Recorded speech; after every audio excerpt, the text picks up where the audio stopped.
Station, WTIM. And it's time now for the WTIM morning show right here on WTIM, your information station. I'm your host, Tim Zalabak, and thanks so much to our live stream sponsors, People's Bank and Trust, where they put people first, and Landmark of Taylorville, where you always do better with Landmark. On the phone line now, we have Alicia Callison, Director of Program Services out at the Macon County Conservation District. Alicia, how are you today?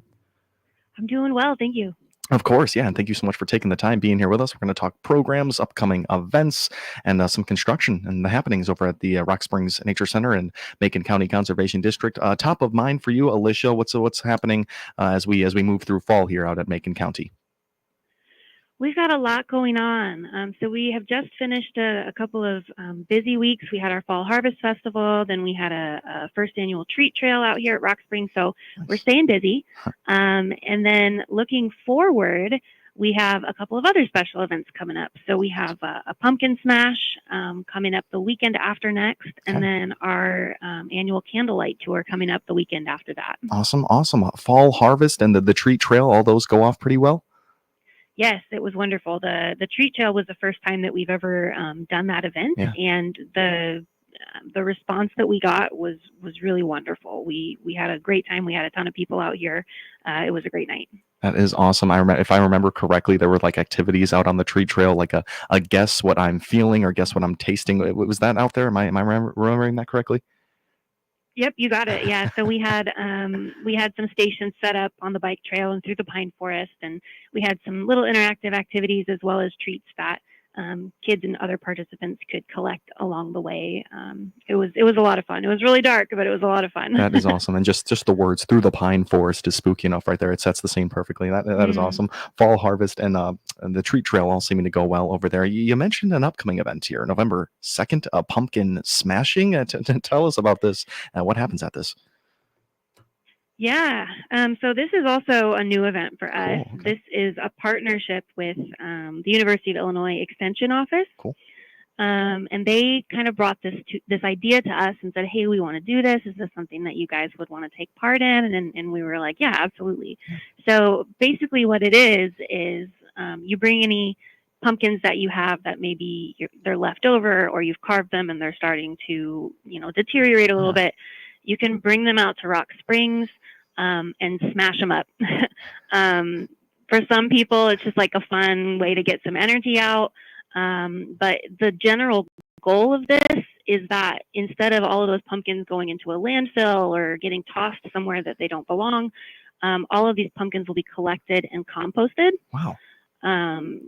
So we kind of do it for you, so you don't have to worry about it. You just bring them by. You don't have to smash them either. If that's not your thing, you can just drop them off, and then we will handle it from there. So those pumpkins get turned into compost, and they can have another use kind of at the end of their life. That is awesome. It could be cathartic, it could be stress relieving for some, but also you don't need to smash the pumpkin. You can just drop it off. That is awesome. So I mean, are you going to be doing this? Is there going to be like a big sheet of plastic out there where you break it on the plastic and then it's all wrapped up, or do you take your pieces back to the U of I Extension folks? How does this work?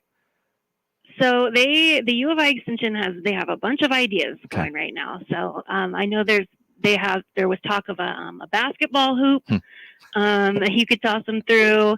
They were going to bring some different tools that you could use to just, go nuts and smash them up. Yeah. So they have a lot of fun ideas planned, and you can kind of come out and have fun. That is all. Have you ever heard of a rage room, Alicia? Yes, it's like that, but with pumpkins. It's like a fall rage room and out of the Rock Springs. Exactly. That is really awesome. Yep. So November 2nd, you might have said it already, but the time and maybe the place we can go for more information on this. Yes. So it is November 2nd. That's a Saturday, 9 a.m. to 1 p.m. So it's just, open house style. Yeah. Come in, drive through, drop your pumpkins off, give them a smash if you want, and then you can head out.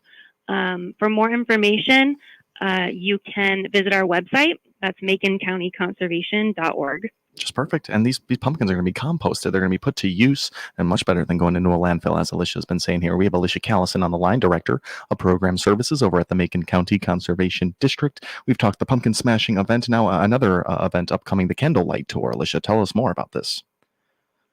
This is one of my favorite annual events that we do, Cool. just because it's just such a neat experience. It's got a special kind of ambiance. So if you're not familiar with the Candlelight Tour, this is an evening event that we host here at Rock Springs at our Homestead Prairie Farm. So it's easy to find. It's just right off the main parking lot. And it is an 1860s era farmhouse and some of the land surrounding it. And so what we do for this event is we light the trail with kerosene lanterns, and we have the house lit with lanterns and candlelight. And you get to walk through it. It's night, so it's dark, but then you have all of the candlelight. And so it's just really a nice experience. And we have costumed interpreters, so we'll have people there in their 1860s outfits, kind of explaining information about the house, what life would have been like back in the 1860s. And then we'll have a campfire going, and it's just a really nice event. Yeah. A night without electricity there, and it's just you're going to get a really good chance to look at the Homestead Prairie Farms with the costumed interpreters. I absolutely love all of that. And you mentioned it's one of your favorites because of the ambiance and all of that. I mean, what else makes it one of your favorite parts of the year? I just think it's fall. It's getting a little cool outside, and I don't know. It just feels when you get there and you've got all the candlelight, it feels kind of cozy. It feels kind of warm. So I think it's one of those events that just kind of makes you feel nice at the end of it. Yeah, absolutely. Will this event need any type of registration or anything like that? Nope. This is another one that's open house style. Great. So you just kind of come at your leisure. This will be Saturday, November 9th from 6:30 to 8:30 p.m. here at Rock Springs. So you can just show up. We'll have volunteers to kind of help you get from the parking lot to the house. Especially if you've never been there, it can be, it's hard to figure out where you're supposed to go if you've never been there before. Sure. And then they'll get you out there and get you through the house, and hopefully you'll learn a little bit of something while you're there as well. Cool. You're not carrying your own candle, right? No, okay. Nope. It's pretty well lit out there Cool. with all the candles and lanterns. That's awesome. That's going to be a sight to see on November 9th right there, 6:30, beginning at 6:30, and that's a pretty safe time now that we're at this part of the season. It's dark by that time, Alicia. So very glad that one's going to be going off. Any last words on these two events we just talked about, November 2nd and November 9th? Like I said, they are just open house style, so you don't have to register. They are both free.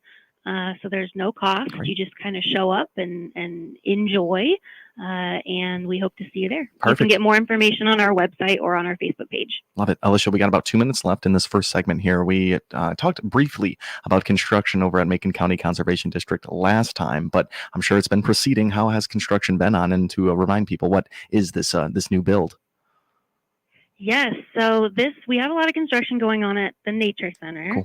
And this is part of our indoor-outdoor classroom project. So for those that don't know or who would like a reminder, this was a large grant that we received to add an indoor-outdoor classroom to the Nature Center. And this will be basically the first thing like this in the area. So we're super excited about it. It'll give us the opportunity to engage with the public a little bit differently. In a brand new, beautiful indoor-outdoor space. And so as part of that, it has to get ugly out here before it gets pretty. So we have a lot of construction going on right now. Today, they're getting ready to break up our front sidewalk. So we'll have kind of a reroute situation going on if you're visiting us over the next couple of days. My office is directly above somewhere they've been jackhammering. So it's been a little noisy, but for those of us who have the ability to, go downstairs and see what they've been doing, it's crazy the amount of work that they've done in a short amount of time. So it's going to be awesome. We're really excited. Just pardon our dust for a little while. Well, it's just amazing that this big renovation is happening over there. And what kind of groups do you see utilizing this space when it's prepared and ready? So we'll definitely have school groups through there with field trips, but it's also a space that we've kind of designed to be multi-use. So if you want to come out and have a staff retreat, if you want to have a wedding or a family reunion or something like that, this is a space that can accommodate that. It's also a space that will have some outdoor play elements. So just, folks stopping by and visiting can utilize the space as well. So I think it'll appeal to a large group of people. And it'll allow us to do some things out here that maybe we haven't done before. Yeah, I didn't even think about branching out into the gatherings, the parties, the weddings. That's going to be an awesome setting for any types of those situations there. But Alicia, we got to take ourselves a break now. But we thank you for everything you've been giving us so far this morning. Alicia Callison, Director of Program Services at the Macon County Conservation District. I'm Tim Zalabak, your host of this WTIM Morning Show. Thanks so much to our live stream sponsors, People's Bank and Trust, where they put people first, and Landmark of Taylorville, where you always do better with Landmark. We are live on Facebook at Taylorville Daily News and on YouTube at WTIM TV. We'll be right back here on WTIM, your information station. Your information station, WTIM. Your locally owned Scooters Coffee at routes 29 and 104 in Taylorville are proud to be the exclusive sponsor of the WTIM Tornado Give Back promotion. Scooters Coffee will donate the following to the Taylorville Sports Boosters. For each Tornado varsity football touchdown, they're donating $10. For each 3-point shot in varsity Tornado boys and girls basketball games, they're donating $3. And $5 for each home run scored by varsity baseball and softball team. The 22 local Scooters Coffee Taylorville, thank you for your business. Amazing people, amazing drinks, amazingly fast. This is a station editorial. I'm Randall J. Miller, station president. I'm going back to our archives and share with you part of an editorial I did back during the pandemic on February 7th, 2021. I was about two-thirds the way through a 2018 book by author Doris Kearns Goodwin called Leadership in Turbulent Times, describing how Abraham Lincoln, Theodore Roosevelt, Franklin D. Roosevelt, and Lyndon B. Johnson took the country through various challenges our country went through. Goodwin describes Lincoln as providing transformational leadership, Theodore Roosevelt providing crisis leadership, FDR providing turnaround leadership, and LBJ providing visionary leadership. The most striking thing about all four is that they assembled people from all points of view and all political parties at the time to help the country through what it was going through at that time. There was disagreement, but all four leaders listened to all sides, discussed the pros and cons of all sides, negotiated with all sides, and developed a consensus that all sides supported. There was no demonizing one side or the other. All points of view were listened to, and everyone was involved in arriving at a consensus. Fast forward to the last decade or so. Whether in Washington or Springfield, politicians have demonized the other side, whether it's left or right, making the atmosphere to come to a consensus on anything nearly impossible. Our country's founders over 200 years ago set our democracy up with all sides' point of views considered to reach a consensus. Despite the political rancor, the country is still basically to the left or right of the center, or as I call it, the middle. The answer is still in the middle. Whether we're in a civil war, the Industrial Revolution, the Great Depression, the Civil Rights Movement, or a coronavirus outbreak, the answer is still in the middle. Politicians need to show more statesmanship and the ability to bring all sides, no matter which side we're talking about, to the table. Only then will our democracy work the way the Founding Fathers created it. That's our opinion. We welcome yours. Our email address is editorial@randyradio.com. Your Christian County Health Department has both COVID and flu vaccines available with both high-dose and regular dose flu vaccines in stock. Call them. Make your appointment now. Get their number and more info by clicking their icon at TaylorvilleDailyNews.com. Here's Dr. Pavi Gill from Springfield Clinic, Taylorville. Lifestyle medicine is about motivating you to improve your quality of life by changing habits and behaviors. Find out more by clicking Dr. Gill's icon at TaylorvilleDailyNews.com. Your information station, WTIM. And welcome back into the WTIM Morning Show, this time with Alicia Callison, Director of Program Services over at the Macon County Conservation District. Thanks so much to our live stream sponsors, People's Bank and Trust, where they put people first, and Landmark of Taylorville, where you always do better with Landmark. That first half, we talked about the pumpkin smashing event on November 2nd and November 9th's light tour. It's going to be at the Homestead Prairie Farms out there. And Alicia, the place we can go online for more information on those two events. Yeah, check out maconcountyconservation.org or visit our Facebook page, Macon County Conservation District. Easy right there. They keep those things updated. And let's talk a little bit about more happenings at the Macon County Conservation District. It sounds like some campgrounds over there. Friends Creek got a little update. Bring us get us up to speed on this one. Yeah, so Friends Creek campground is located at Friends Creek Conservation Area, which is on the north side of Macon County around the Argenta-Cisco area. It's the only public campground in Macon County, and it's a really beautiful little site kind of tucked away. It's very rural. There's not a whole lot of stuff around it, but it's beautiful. And so we've been making some improvements out there. Cool. So one of the things we've got going on is we have a group campsite. This is a primitive camping site where you can come out and have a large group kind of all camp together. Cool. We have scout groups that utilize this space and other large groups. And up until now, that site hasn't had any sort of shelter on it, so no pavilion. But our operations team just recently erected a timber frame pavilion or timber frame shelter there at the group campsite. And it's really incredible for a couple of reasons. The first reason is that it is built using pine trees that were taken down from one of our other sites. Pine trees are not a native tree species here in this area. They're not supposed to be here. So any pine trees that you see were planted. Wow. And so we were taking them out of one of our other sites, and we didn't want to just, destroy that wood. We wanted to put it to another use. Yeah. So we have a sawmill that we can utilize. So we milled that wood, and then we used that wood to erect this pavilion. Awesome. And yeah, and it's all it's timber framed. So aside from the metal roof, there's no metal involved in the construction of this. It's all pieced together using wood pegs. There's no screws. It's really, really cool, and our guys have done a really wonderful job putting that together. This is the first project of this kind for them, and they've really knocked it out of the park. So I think that adds something really special to that group campsite. Yeah, absolutely. With the pumpkin smashing event and now with this new pavilion and shelter, really a zero waste operation with Macon County Conservation District. Love hearing how it was constructed as well. No nails, no screws needed. That's a lot of work. It's a lot of planning as well to place all those pieces together. Were you able to witness any of the construction there, Alicia? I wasn't, but some of my staff and some of our volunteers did, and they were just amazed by the process. It was a lot of work for them, especially not having done this before. They had to do a lot of research. They did a lot of prep.